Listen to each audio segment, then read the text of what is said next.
که غواړې چې زما ژوند د سکون او د آرام شي او زه د دې ټینشنونو او فکرونو نه خلاص شم، نو په ژوند کې صرف په 3 خبرو عمل وکړئ. او دا تاسو ته زه ذمہواري درکوم چې کله هم تاسو په دې 3 خبرو عمل وکړئ، ستاسو ژوند به د راحت او د آرام شي، تاسو به د دې ټینشنونو او مشکلاتو نه خلاص شئ.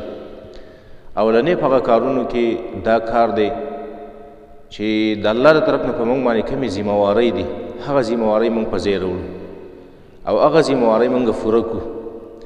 مثلا د الله بندگی ده، عبادات دي، مونځ په وخت باندې کوو، دارنګې زکات ورکوو، روژه نیسو، حج کوو، هره ذمہوارۍ چې موږ د الله له طرف نه موږ ته مخامخ کېږي موږ هغه په خپل وخت باندې کوو.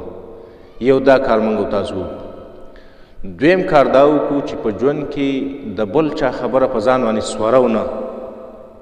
مثلا یو سړی دی په تا باندې یو ګټ درګزار کو او ته اوس وایې چې یاره دې سړي په ما باندې دا ګټ راټلی دی او دا به زه څه کوم او د ده سره به زه څه کوم، نو ته بیا د کړاو د مشکل او د غم او د ټینشن نه نشي خلاصېدلی.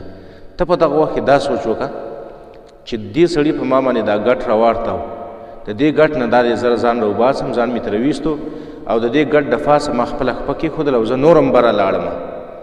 دا سوچ به کې، نو تا دا زندگی به د آرام او د خوشحالۍ او د سکونی.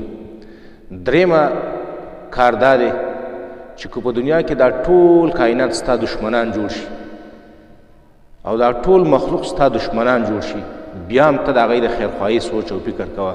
په زړه کې د انتقام جذبه مه ساته، په زړه کې د بدل اخیستلو جذبه مه ساته. هر سړي چې ستا سره بدخواهي وکړله، ستا سره بد وکړل، ته د هغه د خیر او د هغه د خیرخواهي فکر کوه، هغه ته د خیر رسولو سوچ او فکر کوه.